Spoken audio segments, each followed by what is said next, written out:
Welcome to this class on Neuroscience of Human Movement. In this class, we will continue our discussion on basal ganglia. This time we will be discussing about the various functions of the basal ganglia. So, in today's class, we will be discussing motor functions of the basal ganglia, the associative or executive decision making related functions of basal ganglia, and the limbic functions of the basal ganglia. Note that basal ganglia is traditionally considered as a motor nuclei or motor nucleus of the brain. So, in other words, for a long time it was believed that basal ganglia is essentially a motor organ or related to motor function. This is because basal ganglia dysfunction essentially caused several motor problems that were readily observable. So, in general, motor functions and motor areas of basal ganglia are relatively well studied, whereas other functions and other areas of the basal ganglia are relatively poorly studied. Even now, the cognitive functions of the basal ganglia, the associative and executive functions of the basal ganglia, and also the emotional role of basal ganglia, although are very important, somehow are studied lesser than the motor aspects. Note also, it is easier to test hypotheses regarding motor function, and in general it is because why is that so? Note, it is also easier to formulate and test hypotheses regarding motor functions when compared with other aspects of basal ganglia function. Why would one say this? Because in general the movements are observable, right. So, basically motor aspects or motor functions or motor related aspects of behavior are readily observable and measurable when compared with other aspects. So, the quantification aspect of other functions are challenging. So, hence design of experiments related to other functions are also challenging, yet they are an important part of functions that must be studied. So, essentially basal ganglia participates in multiple functions including cognitive, associative, executive, limbic, emotional, etc. However, in this course we will only focus on motor functions of the basal ganglia. And so, in this class alone I will introduce what are the other circuitry and what are the other functions, but in future classes we will restrict our attention to the motor aspects of basal ganglia function. In general, the loops within the basal ganglia or loops involving the basal ganglia are the following: cortico, basal ganglia, thalamocortical loops. So, basically the input starts from the cortex, goes to striatum, goes to GPI, or SNR, and from there to thalamus, and from there to the cortex. So, essentially the loop is cortico, basal ganglia, thalamocortical loops, and this manifests in 4 major loops. These are motor or more specifically skeletomotor loop, oculomotor loop involving eye function, executive and associative loop, and emotional motivation or the limbic loop. And it turns out that each of this loop has dedicated a specified area within the basal ganglia. So, and their inputs are kept separated, their processing loops are kept separate, and their outputs are also kept separate. So, essentially what you are having is an architecture that is parallel in nature. So, that means different aspects of behavior are processed parallelly by the basal ganglia. So, essentially behavior is this complicated. So, essentially behavior is this combination of motor, emotional, associative, executive, perception, a whole number of different functions, right. And different aspects of these are processed, and different aspects of these are processed in different pathways within the basal ganglia. So, essentially the basal ganglia performs parallel processing of different aspects of behavior. In other words, there is a dedicated motor loop, there is a dedicated oculomotor loop, and there is a dedicated limbic loop, and there is a dedicated executive loop. So, for a given function, these 4 can and will act in parallel simultaneously for a given behavior. So, regarding the motor loop, where does this originate? Well, from the motor areas of the cortex, primarily the M1, which is the primary motor cortex, and the supplementary motor area, the cingulate motor area, and the premotor area. Within the striatum, much of these outputs are to putamen. Usually many of these outputs from the cortical lobes are to the putamen, and from there to pallidum and or substantia nigra pars reticulata, and from there to the thalamus and specific nuclei of the thalamus. This is ventrolateral nucleus and ventral anterior nucleus. Note, within the ventrolateral nucleus there is this particular part called pars oralis, and also the medial part of the ventrolateral nucleus, and ventral anterior nucleus, the parvocellular part. Right. We will discuss the motor loop in relatively great detail in future classes. Right. So, the inputs are essentially M1 supplementary motor area, premotor area, and cingulate motor area. The outputs are ventrolateral and ventral anterior nucleus of the thalamus. The oculomotor loop, the inputs are cortical inputs are from frontal eye field and the supplementary eye field, right, in the frontal cortex. Right. The outputs are through the thalamus, but different areas in the thalamus. Earlier we said it is VAVL thalamus, right. So, here we said VLO and VLM thalamus. Here it is actually mediodorsal nucleus of the thalamus and ventrolateral nucleus of the thalamus.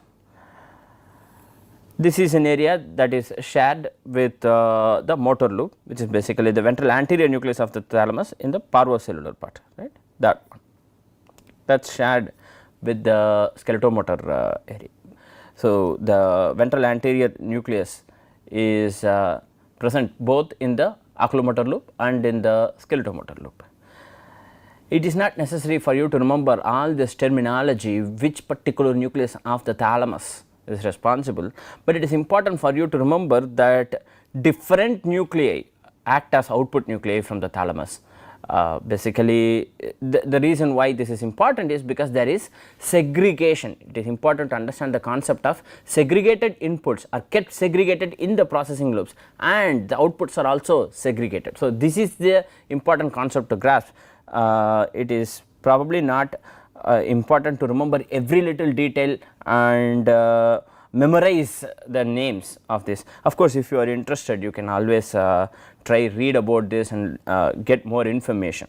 So, what is the oculomotor loop responsible for? So, there are two pathways, the nigrotectal pathway and the nigrocollicular pathway. So, here when we say nigrotectal and the nigrocollicular pathway, we are talking about substantia nigra pars reticulata, not substantia nigra pars compacta. Substantia nigra pars compacta sends dopaminergic inputs to the striatum, whereas substantia nigra pars reticulata sends outputs to the areas that control eye movements, right. So, the nigrotectal pathway, voluntary circuits initiated in the frontal eye field. So, essentially this may be, there is speculation that this may be involved in events associated with movements such as memory guided circuits, right. Then the other pathway is nigrocollicular pathway. Function is not similar to that of motor circuit. So, in this case what happens is that inhibition of basal ganglia in oculomotor loop results in involuntary circuits. So, somewhat different from the motor function, right. Inhibition of corresponding areas in the motor this actually do not cause excessive movement. So, slight difference in function, but not complete difference, right. So, this is the oculomotor loop. The executive loop, right. The origin of this loop is in the so called dorsolateral prefrontal cortex and lateral orbitofrontal cortex. These two areas are now gaining. So, the origins of the associative and executive loops are the so called dorsolateral prefrontal cortex and the lateral orbitofrontal cortex. These two areas are gaining tremendous attention and traction these days, owing to our interest in studying reward related behavior, in studying motivation related behavior, in studying decision making, executive decision making, etc. So, neuroeconomics, neuromarketing kind of studies involve observation of activity in DLPFC and LOFC in a great manner, but here we restrict our attention to the basal ganglia related function, right. So, from the cortex the inputs come from DLPFC and LOFC, essentially dorsolateral prefrontal cortex and lateral orbitofrontal cortex, and the outputs are through the VL caudal part of the rostral division. So, in the ventrolateral thalamus, but a different area in the ventrolateral thalamus when compared with the motor loop, and the VA nucleus parvocellular part and the ventral anterior nucleus, the medial part, and the mediodorsal nucleus, the more lateral part of this, alright. So, in other words, again it is not necessary for you to remember every little detail, but it is necessary for you to remember that these areas are different from the motor areas. So, this segregation is maintained throughout the basal ganglia loops, alright. And what are the functions? Well, essentially this is responsible for organizing or coordinating response to relatively complex problems, right, such as using verbal skills or in solving of problems, right. The other one, the lateral orbitofrontal circuit, is believed to be responsible for what is considered socially appropriate behavior. So, there are disorders of basal ganglia where sometimes some people manifest or show symptoms where they lack an ability to appropriately behave in the society. So, they do not, so normal person would not pick up somebody else's pen from a table, for example, right. So, there is an inhibition to do something that is socially unacceptable, and this inhibition is tonically caused due to probably due to the tonic inhibition coming out of the basal ganglia, right. So, basically the basal ganglia output is essentially tonically inhibiting. So, this is what causes the social. So, this is what causes the social inhibition that we have. So, for example, if there is a pen of someone else in a table and that someone else is sitting right in front of me, I would not pick up the pen and put it in my pocket if I am a normal person, right.